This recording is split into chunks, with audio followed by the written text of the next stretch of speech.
honra, a glória e o louvor. Amém? Abra a tua Bíblia, querido, em João, capítulo 20.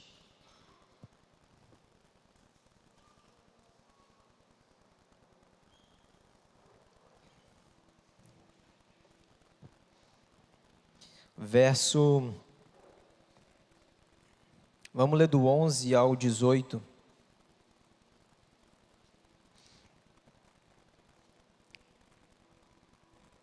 Amém? Todos acharam? Então tá bom. Diz assim a palavra do Senhor: Por outro lado, Maria continuava do lado de fora do sepulcro, chorando. Enquanto chorava, inclinou-se para olhar dentro do sepulcro e viu 2 anjos vestidos de branco, sentados onde estivera o corpo de Jesus, um à cabeceira e o outro aos pés. Então os anjos perguntaram: Mulher, por que choras? E ela respondeu: Porque levaram o meu Senhor e não sei onde colocaram. Assim que disse isso, olhou para trás e viu Jesus em pé, mas não reconheceu que era ele. E Jesus perguntou-lhe: Mulher, por que está chorando? A quem procuras? Maria, imaginando que fosse o jardineiro, rogou-lhe: Se tu o tiraste daqui, diz-me onde o colocaste e eu o levarei. Então Jesus o chamou: Mariã. E ela, voltando-se, exclamou também em aramaico: Rabone, que quer dizer mestre. Recomendou-lhe Jesus: Não me segure, pois ainda não voltei para o Pai, mas vai e encontrar os meus irmãos e diz-lhes assim: Estou ascendendo ao meu Pai, o vosso Pai, para o meu Deus, o vosso Deus. E assim foi Maria Madalena e anunciou aos discípulos: Eu vi o Senhor. Vou repetir essa frase: Eu vi o Senhor. E contou-lhes tudo o que lhe disseram. Irmãos, o tema da mensagem hoje é: Eu vi o Senhor. Enquanto eu meditava acerca da palavra, eu ouvia muita canção dos Bravos, que diz: Aqui em tua presença, nada esconder, diante de ti, sem o véu, nada esconder, fascinado pela beleza em ti, que fala que não há nada mais belo para olhar. E eu vi o Senhor, querido, de longe a maior mensagem que nós como cristãos devemos carregar. Eu vi o Senhor de fato a mensagem que todo homem que teve um encontro com o Senhor deve carregar. Mas Geraldo, como assim eu vi o Senhor? O que isso quer dizer? O que você quer dizer quando você fala eu vi o Senhor? A Bíblia diz, querido, que Moisés era o homem que ele conversava face a face com Deus. Mas a palavra de Deus também diz que ninguém jamais viu a Deus. A palavra de Deus também diz que ele habita em uma luz inacessível. Mas como assim? Se ninguém jamais viu a Deus, se ele habita numa luz inacessível, como que Moisés conversava face a face com o nosso Senhor? Quando ele fala sobre face a face no original, eu não gosto muito de falar no original, que parece que a gente é estudado ou inteligente, mas nada disso, tá? Eu apenas li, que quer dizer estar na presença. Tanto que quando Moisés subiu ao monte, a Bíblia fala que existia uma nuvem que cobria eles, que cobria o monte, para que Moisés não pudesse ver o Senhor. E estar na presença, querido, face a face, significa estar na presença do Senhor. Mas o próprio Moisés teve uma hora que ele se cansou daquilo que ele estava vivendo. Pensa comigo, irmãos, quantos milagres Moisés não viveu? Nós estamos falando de um homem que viu a sarça arder. Nós estamos falando de um homem que presenciou tantos milagres, tantos sinais e tantas maravilhas no Egito. O homem que viu maná cair do céu, o homem que viu codorna cair do céu, o homem que viu água sair da rocha, mas em determinado momento, ele se cansa disso e fala: eu preciso ver a glória do Senhor. Sabe, pastor Alex, aquilo que você ministrou, eu sinto que tem mais. Sabe, eu sinto que existe algo mais profundo no Senhor, no qual nós podemos ir e todos nós que estamos aqui podemos alcançar. Acredito que esse é o sentimento que Deus está colocando em muitas pessoas. Sabe que existe águas mais profundas para que nós possamos avançar. Talvez você está aqui, você tem 5, 10, 15, 25 anos de crente, de evangelho. Mas eu quero trazer uma boa notícia para você. Existe mais do Senhor. E sabe o que Moisés fala? Eu quero ver a tua glória. E qual foi a resposta do Senhor? Ninguém que vê a minha glória permanece vivo. Sabe de uma coisa, querido? O Senhor aqui, Ele não falou que Moisés não ia ver. Ele só deu um recado para ele: ninguém que vê a minha glória permanece vivo. Mas pela misericórdia que eu tenho, que eu sou um Deus tão bondoso, eu vou fazer o seguinte: você fica numa fresta e eu vou passar e você vai ver as minhas costas. Os anos se passaram, querido. E lá em João, capítulo 1, diz que no princípio era o Verbo. E o Verbo estava com Deus. E o Verbo era Deus. E tudo que nós vivemos, querido, é para apontar que nós vemos o Senhor. Então Jesus chama 3 discípulos, Tiago, Pedro e João. E ele sobe ao monte, e a Bíblia diz que ali ele se transforma em toda a sua glória. E sabe quem estava ali, querido? Elias e Moisés. E a Bíblia diz em Hebreus, querido, que ele é o resplendor da glória de Deus, a expressão exata do eterno ser do nosso Pai. Moisés viu a glória do Senhor, querido. E nós podemos ver a glória de Jesus, querido, porque Ele é o esplendor da glória. Porque o mesmo texto que diz que ninguém jamais viu a Deus, também encerra dizendo: mas o unigênito que está no seio do Pai, esse o revelou. Então, quando nós falamos sobre ver o Senhor, querido, é aquilo que o apóstolo João disse: o que os nossos ouvidos ouviram, o que os nossos olhos viram e que as nossas mãos apalparam, a saber, acerca do verbo da vida. É isso que nós devemos testemunhar. Quantos aqui querem ver o Senhor, querido? Quando nós falamos sobre ver o Senhor, não é no sentido literal. Talvez você vai ver, amém. Acredito que alguns aqui já tiveram essa experiência. Mas quando nós falamos de ver o Senhor, é você experimentar Ele todos os dias. É você ter, como o irmão Diniz ministrou, é você sentir o perfume dele exalar onde quer que você vá. Onde quer que você esteja, seja no seu trabalho, seja na sua casa, seja jogando aquele futebol, seja nas suas redes sociais. Tudo que você for fazer, querido, aponta que um dia você está vendo Jesus e está manifestando Ele. Certa vez Tomé disse: Senhor, nós não sabemos o caminho, para onde que a gente vai? E qual foi a resposta de Jesus? Vocês sabem, querido, eu sou o caminho, a verdade e a vida. Mas Filipe perguntou outra coisa: Senhor, mostra-nos o Pai, isso nos basta. E qual foi a resposta do Senhor a Filipe? Filipe, quanto tempo eu estou com você? Quem vê a mim, vê o Pai. Sabe quando as pessoas vão ver o Senhor, querido? Quando ela começar a ver Jesus na sua vida. Quando o seu modo de falar, expressar o nosso Senhor. Em tudo que você for fazer, a faculdade que você for fazer, a pessoa que você escolheu para se relacionar, o trabalho que você tem, a forma como você lidar com o dinheiro e com as finanças, tudo que você for fazer, aponta para o nosso Senhor Jesus Cristo. Porque é em você, querido, que nós vamos ver o Senhor. Amém? Glória a Deus. Vocês estão bem? Estou sentindo vocês meio retraídos. Vocês estão entendendo, irmãos? Então tá bom.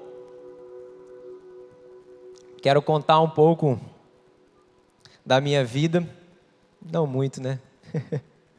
Mas por um tempo eu passei por muitas dúvidas na minha vida. Sabe, eu sirvo ao Senhor, tem 10 anos que eu aceitei o nosso Senhor, que eu desci as águas do batismo, como alguns irmãos fizeram. E sabe quando você chega num tempo onde tudo tá beleza? Casei, comprei meu carro, trabalhando, você entra naquela coisa corriqueira como de costume. E chegou um tempo na minha vida que eu não mais sabia o porquê eu estava vivendo, para quem eu estava vivendo, embora eu tivesse nesse meio eclesiástico, embora eu estivesse pregando como Isaías, embora eu estivesse fazendo tantas coisas, mas dentro de mim surgiam muitas dúvidas. Querido, e dúvida é um lugar que todos nós vamos um dia estar. Todos que estão aqui, sem exceção, já passou por um momento de dúvida.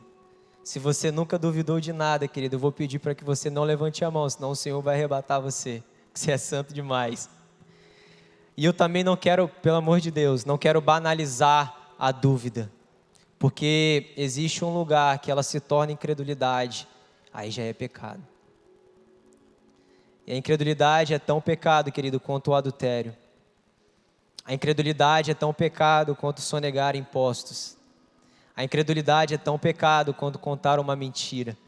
Eu não estou aqui banalizando, mas o Senhor me levou para 2 personagens no qual eu estava e um que eu quero alcançar. O primeiro é sobre Tomé, Vitão. Pastor Vitor gosta muito do Tomé. Pensa num ambiente que estava, querido, quando o Senhor se revelou ali. O Senhor tinha morrido, aquilo tudo que Ele prometeu talvez não estava se cumprindo. Era um ambiente de medo, mas principalmente de dúvida. E de repente Maria vem com uma mensagem, eu ouvi o Senhor, e os discípulos de João correm para lá, Pedro também corre, não vê nada, só vê tudo vazio, porque ele não está lá, ele morreu, mas ressuscitou pelos nossos pecados. E de repente eles estão num lugar, querido, fechado, trancado, e Jesus de repente aparece. E a Bíblia fala que o Senhor se revela ali, fala, recebeu o Espírito Santo, só que Tomé não estava ali. Tomé não tinha medo, Tomé estava lá fora, mas além de ser duvidoso. Então, Tomé fala, olha, se eu não tocar em suas mãos, se eu não ver os furos, eu não vou crer. E o Senhor então chega naquele lugar, querido, mais uma vez, enquanto Tomé estava lá, Ele chega para Tomé e traz uma grande advertência. O que o Senhor fala para Tomé? Bem-aventurado aquele que não precisa ver para crer. Sabe, querido, muitas vezes nós estamos orando ao Senhor, não porque nós o amamos, não porque nós queremos Ele, mas porque nós queremos uma cura para a nossa incredulidade. E foi isso que o Senhor ministrou para mim. Você ora por muitas coisas para que elas aconteçam, mas isso é porque você quer uma cura para a sua incredulidade, não que de fato você me ama e deseja isso. Sabe o momento que você vai receber tudo isso que você está pedindo? A partir do momento que você começar a crer. Aí o Senhor me levou para outra pessoa, chamado Bartolomeu, mais conhecido como Natanael. Um homem que o Senhor tem ministrado ao longo de algum tempo na minha vida, querido.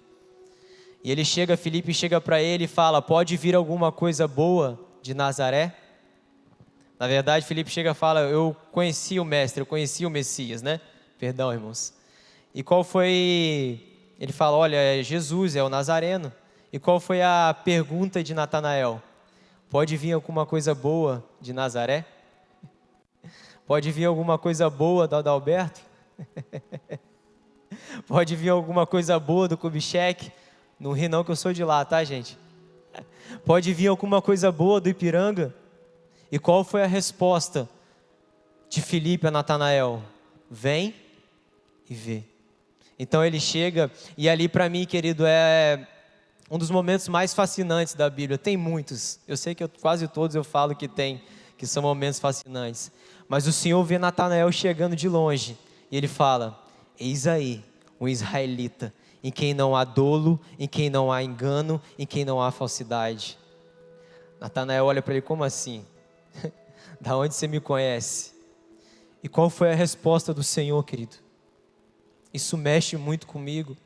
Antes mesmo de Filipe te chamar, eu te vi. Cara, o Senhor tem nos assistido.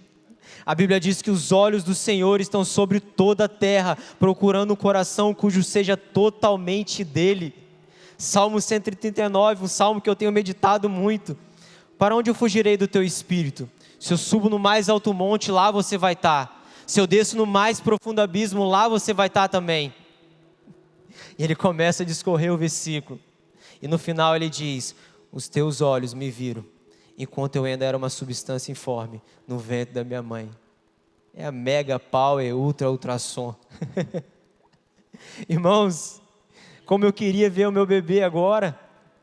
Como eu queria meditar e ver ele se formando e projetar tudo que o Senhor tem para ele. Mas a Bíblia fala que os olhos do Senhor estão sobre ele agora mesmo. Jeremias 1:5, pastor.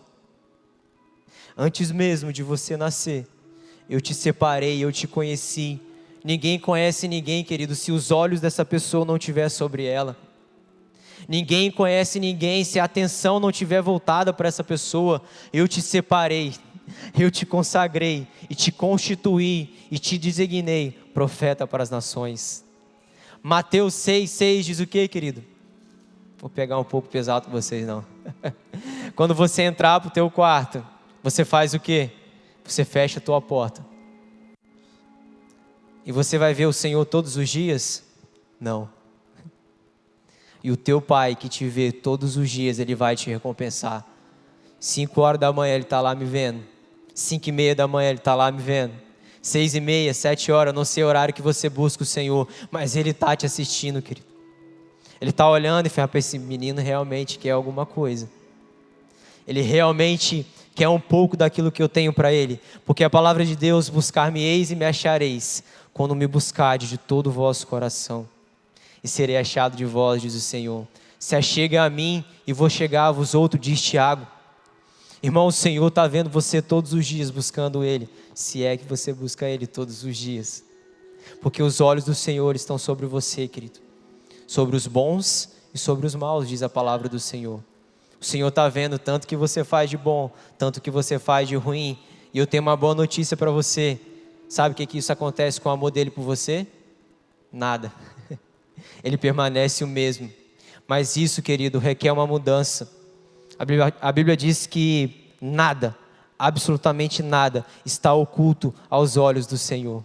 Isso requer de nós uma mudança. Isso deveria gerar em você uma alegria, sabe, um gozo eterno, mas também um temor muito grande, porque Ele tem assistido, querido, tudo aquilo que nós temos feito. Os olhos do Senhor estão sobre toda a terra, procurando o coração cujo seja totalmente dele. E foi essa resposta que Ele deu para Natanael: eu te vi. E Natanael fala o quê? Tu és o Cristo, o Rei de Israel. Ele é o Rei de Israel. E sabe o que me deixa mais intrigante, mais intrigado? É que o Senhor fala, só porque disso você crê? Mas não era só porque disso, querido. Para Natanael não era só isso. É como se ele estivesse falando, os olhos dele estavam sobre mim, quando mais ninguém estava. Quando eu passei por uma crise de ansiedade, os olhos do Senhor estavam sobre mim. Quando eu passei por uma depressão, os olhos do Senhor estavam sobre mim. Não era só isso, querido. Para Natanael ele me viu fazendo as mesmas coisas todos os dias. Ele me viu sendo um bom marido. Ele me viu sendo um bom filho, sendo uma boa esposa, uma esposa submissa. Os olhos dele estavam sobre mim. Não era só isso. O Senhor nos vê, querido. É uma dádiva. É uma prova do amor dele para com as nossas vidas. E qual foi a resposta do Senhor? Você verá coisas ainda maiores. Você verá os céus abertos e os anjos de Deus subindo e descendo. Algumas pessoas aqui, querido, estão passando por dúvidas. E você tem tentado, orado, para que o Senhor dê algumas respostas para você, para que você possa crer. Mas eu creio que existem algumas pessoas que vão começar a ver e já estão vendo, porque elas estão crendo. Natanael, ele não viu por causa da sua incredulidade. Ele começou a ver por causa daquilo que ele acreditava. Quem acredita nisso? Quantos aqui acreditam nessa verdade gloriosa? Isso deveria mexer com o nosso coração, querido. Sabe, eu tenho certeza no meu coração. Pessoas aqui estão passando por um momento de dúvida. Porque pior do que você não acreditar no Senhor, você não acreditar que Ele existe, é você acreditar que Ele te abandonou. É uma dor, querido, que é difícil explicar. Por que Ele permitiu tal coisa? Por que isso está acontecendo comigo? Porque todo mundo está se desenvolvendo. Porque pessoas estão prosperando e eu não. Por quê? A dúvida, querido, é um campo fértil para o diabo semear a semente no seu coração. E nessa noite a minha oração é que toda dúvida, que toda incerteza parta em retirada em nome de Jesus. Porque nós não fomos chamados, querido, para viver por meio da dúvida. Nós fomos chamados para viver por fé de fé, de glória em glória. Os que confiam no Senhor, querido, renovarão as suas forças. Você está cansado porque você tem duvidado. O fardo está sendo pesado para você porque você tem duvidado. Mas o que espero no Senhor, renovarão as suas forças, voarão como águia, correrão e não se cansarão, caminharão e não se fatigarão. Aqueles que esperam no Senhor, ainda que esse tempo demore, querido, ainda que a resposta não chegue agora. Moisés foi ver o Senhor, a glória, depois de não sei quantos mil anos depois. Mas um dia, aquele que é fiel para cumprir tudo aquilo que ele prometeu, ele vai te responder. Eu quero ver o Senhor, querido. E eu creio que existem algumas pessoas aqui que vão começar a ver porque elas estão crendo. Porque a Bíblia diz, aquele que crê em mim, no seu interior, vão fluir rios de águas vivas. Às vezes você pergunta por que essas coisas estão saindo de mim. É porque nós estamos começando a crer, querido. É quando aquilo que a Bíblia fala, que ele chama a existência, as coisas que não existem. Não existe aqui, mas na eternidade já existe. Começa a aparecer e você começa a agradecer por tudo aquilo que ele está fazendo em nossas vidas.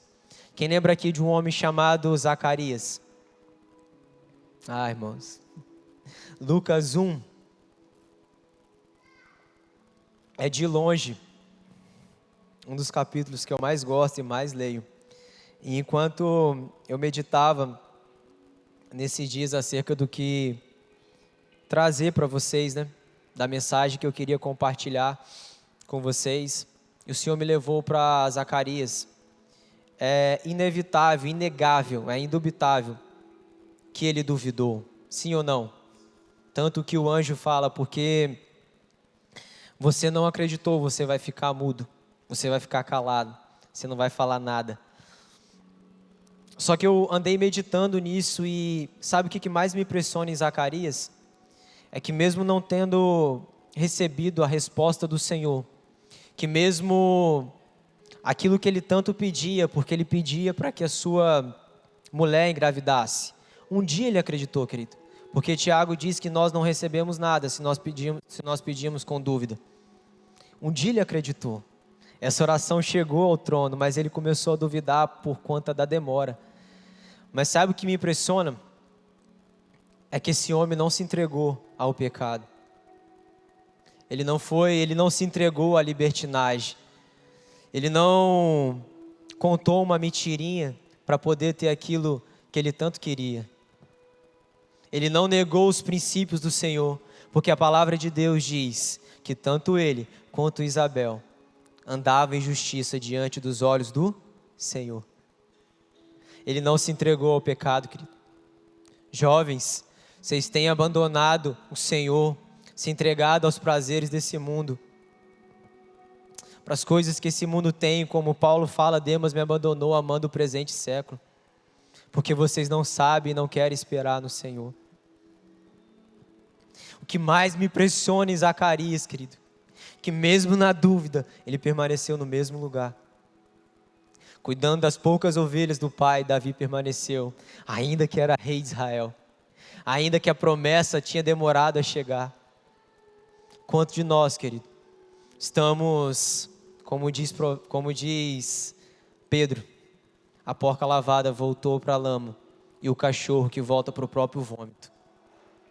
Por favor, queridos, vamos voltar a viver uma vida santa diante do Senhor. Não vale a pena se entregar aos prazeres, não vale a pena se entregar, porque a palavra de Deus diz que Zacarias e Isabel, eles viviam de forma irrepreensíveis diante do Senhor. Então chega o momento de Isabel dar à luz. A Bíblia fala que ao 8º dia eles foram circuncidar o menino e quiseram dar uma outra identidade para João. Mas quem gerou, querido? Vocês que estão gerando aqui, vocês têm autoridade maior sobre a vida dos seus filhos. E se tem uma pessoa que o Senhor vai revelar o propósito, não é para mais ninguém, é para vocês. E nós temos a obrigação, como os pais, de dar um destino para o nosso filho. Ainda que os vizinhos, ainda que os parentes, ainda que a sociedade, ainda que a igreja tenta dar uma outra identidade. E eles falam, olha, ele vai se chamar Zacarias, que é o nome do seu pai. E imediatamente Isabel fala o quê? Não. 1000 vezes não. Agora eu quero fazer uma pergunta para vocês. A ordem foi dada para Isabel? As instruções foram dadas Para Isabel, não. As instruções elas foram dadas para Zacarias. Mas como que alguém mudo e calado consegue convencer alguém de algo? Como que Zacarias conseguiu convencer? Por mais que ele tenha perdido a sua voz, querido, ele não perdeu a sua autoridade dentro de casa. Você não precisa convencer alguém que já está submisso. Isabel estava submissa ao propósito. Sabe de uma coisa, querido? A Bíblia diz que João, ele veio no mesmo poder e na mesma autoridade de Elias. E na época de Elias, quem que matava os profetas? Jezabel. E qual é a principal característica de Jezabel? A insubmissão. Nós labutamos, querido, e isso deve ser uma verdade contra o aborto. Em hipótese alguma nós vamos aceitar, mas a sua insubmissão tem matado e calado os profetas. Nós precisamos voltar ao lugar de submissão dentro do lar. Sabe, uma das coisas que o Senhor falou comigo, querido, eu falo isso com temor, com zelo. Geraldo, aquilo, nem mesmo a sua incredulidade foi capaz de abortar aquilo que eu estava gerando na sua vida. Mas se o Senhor me levantou e tem levantado para fazer algo em Guarapari ou em qualquer lugar que seja, eu tenho certeza que é por conta da submissão da minha esposa. Nós precisamos voltar a este lugar, querido, porque a Bíblia fala que um homem chamado Sansão deixou ser seduzido pela Dalila. E a Bíblia fala que ele perdeu as suas forças, foi preso, e no final da sua vida, o cabelo voltou a crescer, Cássia.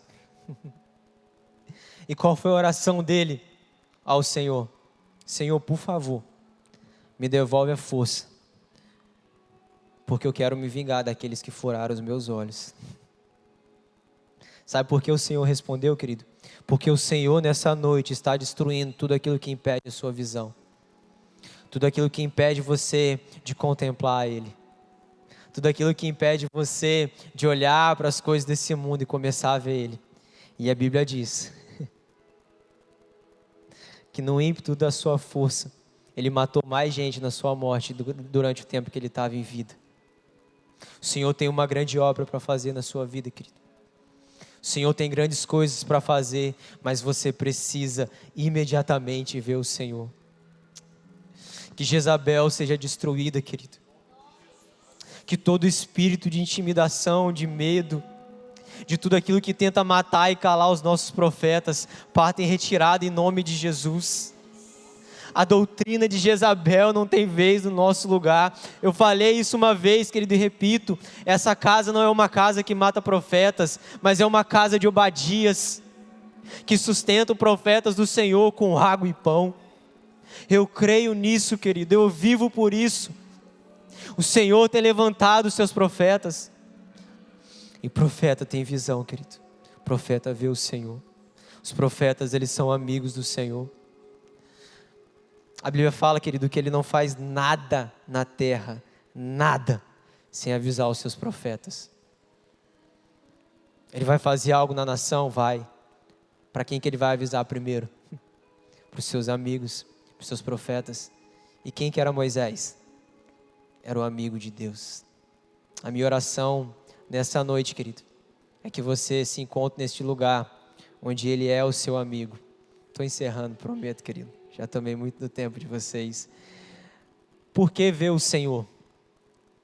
A Bíblia diz lá em Isaías 6, no ano da morte do rei Uzias, eu vi o Senhor assentado em um alto sublime trono. Ver o Senhor, querido, irá nos trazer uma real condição de quem nós somos. É como se o Senhor estivesse pegando um espelho e colocasse assim, olha a podridão que existe dentro de você. Porque Ele fala, eu sou um homem de impuros lábios. Como o pastor Alex falou, ele tentou jogar para outra pessoa, que habita no meio de um povo de impuros lábios. Mas o Senhor queria mostrar a condição dele, e já era profeta, e já profetizava. O Senhor quer nos trazer, querido, a real condição no qual nós estamos. Posso falar, a sua mensagem vai mudar quando você tiver uma visão do Senhor. Porque zelo sem amor é justiça própria. O Senhor não está levantando justiceiro, querido.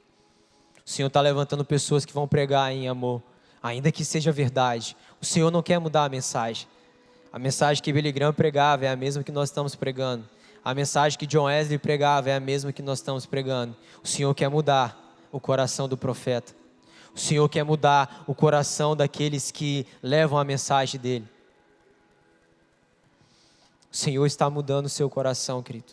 E quanto mais você resistir, pior vai ser. Quanto mais você recalcitrar com o aguilhão, pior vai ser para você. Porque Ele te escolheu antes mesmo de você nascer. Irmãos, a Bíblia fala de uma igreja chamada Laodiceia. Qual era a visão que Laodiceia tinha dela mesma? Que era rica, abastarda, que não precisava de mais nada, que não precisava de ninguém. Mas qual era a visão que o Senhor tinha dela? Você é miserável, pobre, cego e nu. Sabe quem foi encontrado nu, querido? Adão. Na verdade ele já estava, ele só não conseguia ver. A minha oração, querido, nessa noite é que você se encontre totalmente despido diante do Senhor. Sabe um lugar que o seu argumento não vale de nada? Sabe o lugar que o seu dinheiro não vale de nada? Sabe o lugar que os seus amigos não valem de nada? A sua influência não vale de nada? É nesse lugar, querido, que você vai para o Senhor totalmente desarmado. Porque eu estou vendo o Senhor assentado em um alto e sublime trono. Ver o Senhor, querido, irá te dar uma real condição de quem você é. E posso falar, vai doer. Quantas coisas que o Senhor tem nos revelado, querido, que a gente nem mesmo imagina que nós somos. Porque é muito fácil enxergar a trave no olho do irmão. Mas a Bíblia diz que da mesma forma que você julga, você será julgado. Da mesma forma que você condena o irmão, você será condenado. E eu oro, querido, ao Senhor, para que no último dia que nós estivermos diante dEle, nós possamos estar com Ele diante, com o coração reto, íntegro, e que não tem que se culpar, porque um dia nós reconhecemos quem nós somos. As pessoas que se batizaram hoje, querido, a Bíblia fala que o Deus deste século cegou o entendimento. É como se os olhos abrissem. Eu oro isso para minha família. Hoje o pastor falou algo que foi muito forte para mim, porque na minha casa eu sou a única pessoa que ainda serve Jesus,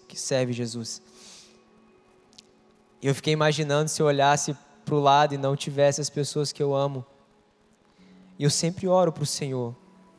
Eu não creio que o Senhor me fez nascer nessa família para fazer algo só em mim. O Senhor tem algo para fazer na minha casa. O Senhor tem algo para fazer na minha família. Eu creio.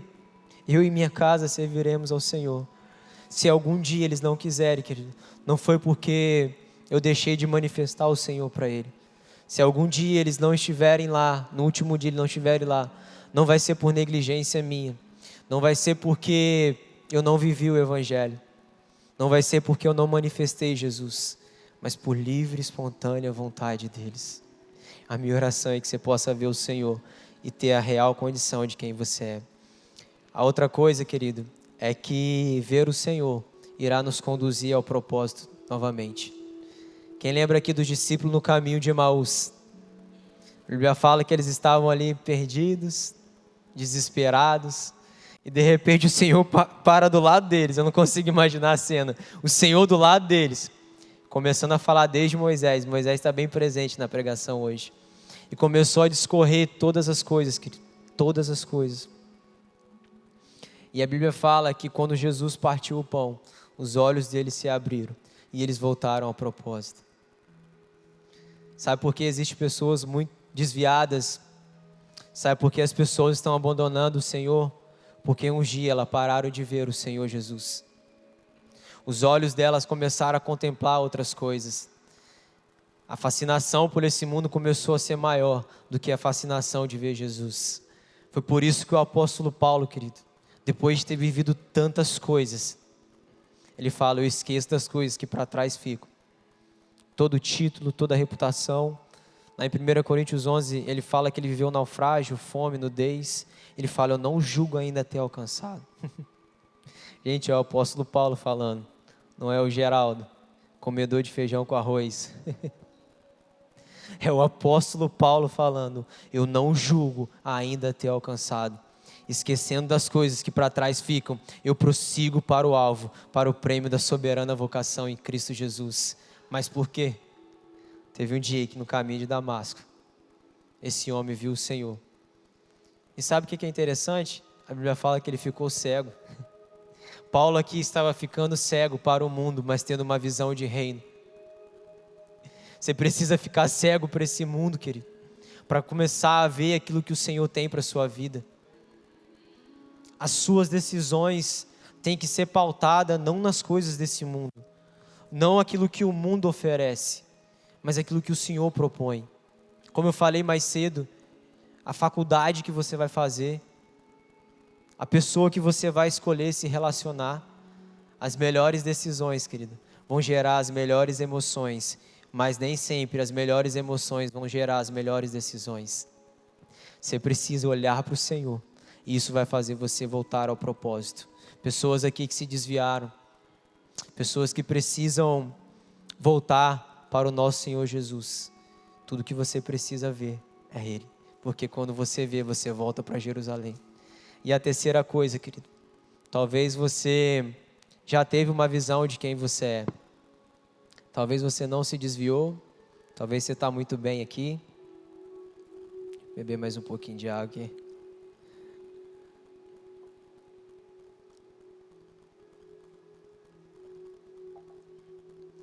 Talvez você já viveu coisas maravilhosas no Senhor, mas ver o Senhor, querido, irá nos fazer aí um lugar mais profundo. A Bíblia diz que não é o profeta, não é o rio que invade o profeta, mas é o profeta que invade o rio. Mediu mais 500 côvados e foi avançando. Era o profeta que avançava. O Senhor está nos instigando nessa noite a avançar um pouco mais profundo, a ir um pouco mais além, a sair da superfície. Jovens, vocês têm uma oportunidade extraordinária de viver coisas extraordinárias do Senhor. Tudo que vocês precisam fazer é ir um pouco mais fundo, é ir um pouco mais além. Mas por que eu estou falando isso? O livro de Jó começa dizendo: Jó era um homem íntegro, reto, temente a Deus e que se desviava do mal. E todos nós sabemos o que o Jó passou. Só misericórdia. Deus me livre. Mas o final do livro de Jó termina dizendo: eu me arrependo do pó e da cinza. Antes eu te conhecia só de ouvir falar, mas agora os meus olhos podem te ver. O Senhor quer nos levar a lugares mais profundos, querido. O Senhor quer nos levar a lugares mais profundos. Fica de pé para parecer que está acabando. Abra a tua Bíblia ou projeta aqui. Vou encerrar com o texto, Apocalipse 1.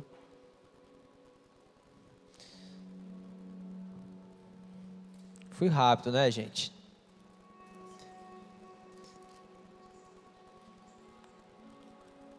Apocalipse 1. Todos acharam? Vocês nem abriram, né, irmãos? Tem problema não, tá aqui em cima. Apocalipse 1, do verso 7 ao 18, a gente vai encerrar com esse pouquinho aí, que diz assim: eis que ele vem com as nuvens, e todo olho, até mesmo aqueles que o transpassaram, e todas as tribos da terra se lamentarão por causa dele. Certamente assim será. Amém. Eu sou o Alfa e o Ômega, declara o Senhor, aquele que era, que é e que há de vir, o Todo-Poderoso. Eu, João, irmão e vosso companheiro de sofrimento, no reino e na perseverança na fé em Jesus, estava na ilha de Patmos por causa da palavra de Deus e do testemunho de Jesus. E no dia do Senhor, achei-me exaltado no Espírito, quando ouvi atrás de mim uma forte voz, como um som de trombeta, que dizia: escreve um livro e o que vês envia às 7 igrejas: Éfeso, Esmina, Pérgamo, Tiatira, Sardes, Filadélfia e Laodiceia. Voltei-me para observar quem falava comigo, e voltando-me, vi 7 candelabros de ouro, e entre os candelabros de ouro alguém semelhante a um ser humano, vestido uma longa túnica que chegava aos seus pés, e um cinturão de ouro ao redor do peito. Em sua cabeça e os seus cabelos era branco como a lã, tão brancos quanto a neve. Os seus olhos como uma chama de fogo, e os seus pés reluzia como metal, quando é refinado em fornalha ardente, e a sua voz como o som de muitas águas. Tinha em sua mão direita 7 estrelas, e de sua boca saía uma espada com 2 gumes afiados. E o seu rosto era como o próprio sol, quando brilha em todo o seu esplendor. Assim que o admirei, caí aos seus pés como se tivesse morto. Então ele colocou sua mão direita sobre mim e disse: não tenha medo, eu sou o primeiro e o último.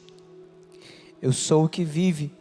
Estive morto, mas eis que estou vivo por toda a eternidade, e possuo as chaves da morte e do inferno. Sabe, irmãos, o que esses caras viram? O que Isaías viu? O que Paulo viu? O que Maria viu? O que Paulo viu que ele pôde dizer: eu considero tudo como perda. Em nada tenho a minha vida por preciosa. Não que a gente já tenha alcançado, mas esse deve ser o alvo da nossa vida. E a minha oração é que você possa ver o Senhor.